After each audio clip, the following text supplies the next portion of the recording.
Mantan Komisaris Utama PT Pertamina Persero Basuki Cahayapurnama Ahok menjadi saksi di persidangan dugaan korupsi tata kelola minyak mentah. Ahok hadir sebagai saksi untuk terdakwa Muhammad Keri Adrianto, putra pengusaha minyak Riza Khalid, dan 8 terdakwa lain di Pengadilan Tindak Pidana Korupsi Jakarta Selasa pagi. Dalam persidangan ia menantang penegak hukum memeriksa secara menyeluruh kebijakan di level BUMN. Hal ini menanggapi pertanyaan jaksa soal pencopotan 2 mantan direksi anak perusahaan Pertamina yakni Joko Priyono dan Masud Hamid. Ahok menyesalkan pencopotan keduanya karena dinilai sebagai direktur berintegritas dan rela kehilangan jabatan daripada menandatangani pengadaan yang bermasalah. Dua saudara ini adalah dirut yang terhebat yang Pertamina punya. Untuk mau perbaiki produksi kilang, termasuk perbaiki Patra Niaga. Ketika dia dicopot, saya pun mau nangis, saya telepon dia. Dia bilang gini, Pak, udahlah Pak, saya di Jogja saja, kerja las saja Pak. Saya pikir BUMN ini keterlaluan. Makanya saya selalu bilang sama Pak Jaksa, kenapa saya mau lapor ke Jaksa? Periksa tuh sekalian BUMN, periksa tuh presiden bila perlu. Kenapa orang terbaik dicopot?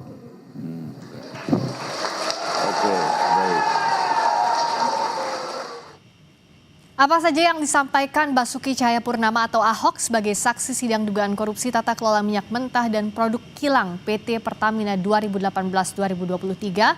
Kita tanyakan langsung jurnalis Kompas TV Fedriska Ananda dan juru kamera Andika Hadiat.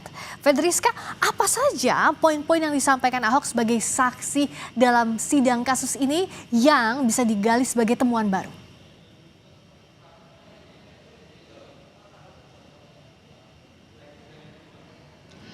Ya, Friska, sebetulnya ada beberapa poin yang tadi menjadi highlight ataupun menjadi sorotan ketika Basuki Cahayapurnama ini menghadiri ataupun menjalani pemeriksaan sebagai saksi pada kasus dugaan korupsi tata kelola minyak mentah Pertamina. Yang mana yang pertama adalah mengenai sistem tata kelola pengadaan di Pertamina, yang mana sebetulnya Ahok ini sebelumnya sudah pernah ingin menyampaikan ataupun melaporkan ke kejaksaan terkait dengan adanya dugaan penyalahgunaan tata kelola minyak mentah di Pertamina. Tidak hanya itu, tadi Ahok juga membahas mengenai manajerial di Pertamina, di mana Ahok menilai bahwa penempatan direksi di Pertamina ini tidak melalui meritokrasi ataupun bypass langsung ke Menteri BUMN pada saat itu, dan kemudian sehingga pada saat itu Ahok juga mengatakan bahwa kalau misalkan jaksa penuntut umum ataupun penegak hukum yang betul-betul ingin menyelesaikan terkait dengan kasus ini tentu harus diperiksa begitu Menteri BUMN dan juga Presiden pada saat itu. Tadi dikatakan oleh Ahok ini menantang begitu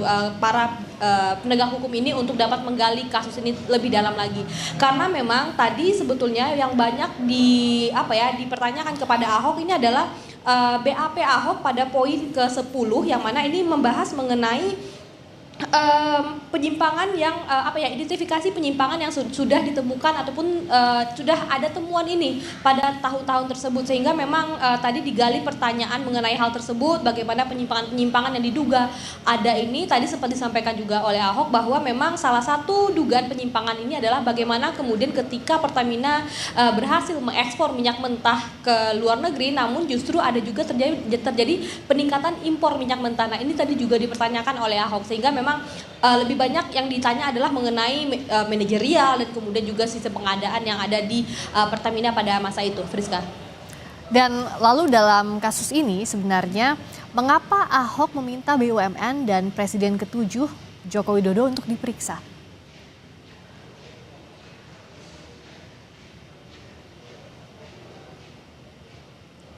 Ya, karena memang pada saat itu seperti tadi saya sudah sempat sampaikan bahwa sebetulnya Ahok sudah menemukan indikasi temuan-temuan penyalahgunaan atau penyimpangan begitu, sehingga memang Ahok menilai perlu ini dilaporkan ke pihak ke penegak hukum ataupun ke Menteri BUMN, karena memang tadi sempat saya singgung juga bahwa Ahok mengatakan bahwa penentuan ataupun penetapan direktur-direktur ataupun direksi di Pertamina ini tidak lagi menggunakan meritokrasi. Jadi memang ini langsung bypass ke Menteri BUMN, sehingga memang Ahok ini mempertanyakan kemudian ketika ada 2 orang direksi Pertamina yang kemudian nonaktifkan begitu. Ini merupakan pertanyaan bagi Ahok, mengapa dua orang yang Ahok nilai ini sebagai orang yang berintegritas dan juga direksi terbaik begitu, kenapa kemudian dinonaktifkan ketika melakukan ketika menolak untuk menangani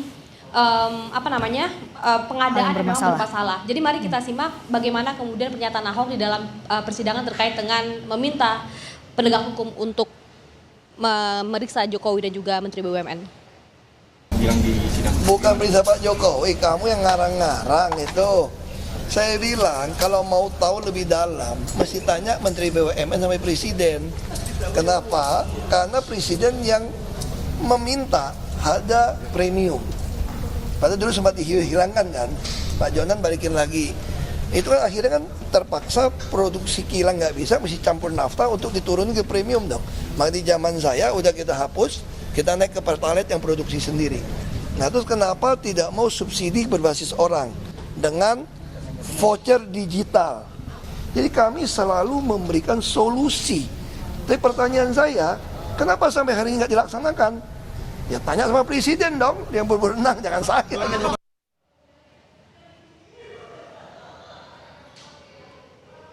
Poinnya adalah Ahok ingin meminta ke penegak hukum ini terkait dengan kalau ingin betul-betul menangani perkara ini menyeluruh, tentu harus memeriksa atasan-atasan dari perusahaan BUMN ini. Jadi tadi disebut adalah Menteri BUMN dan juga Jokowi, karena memang ini terkait juga dengan kebijakan-kebijakan yang diambil oleh Pertamina pada kala itu. Jadi memang saat ini kasusnya masih berlangsung, saat ini masih diperiksa saksi ahli, jadi kita masih menunggu bagaimana berjalannya kasus ini, Friska.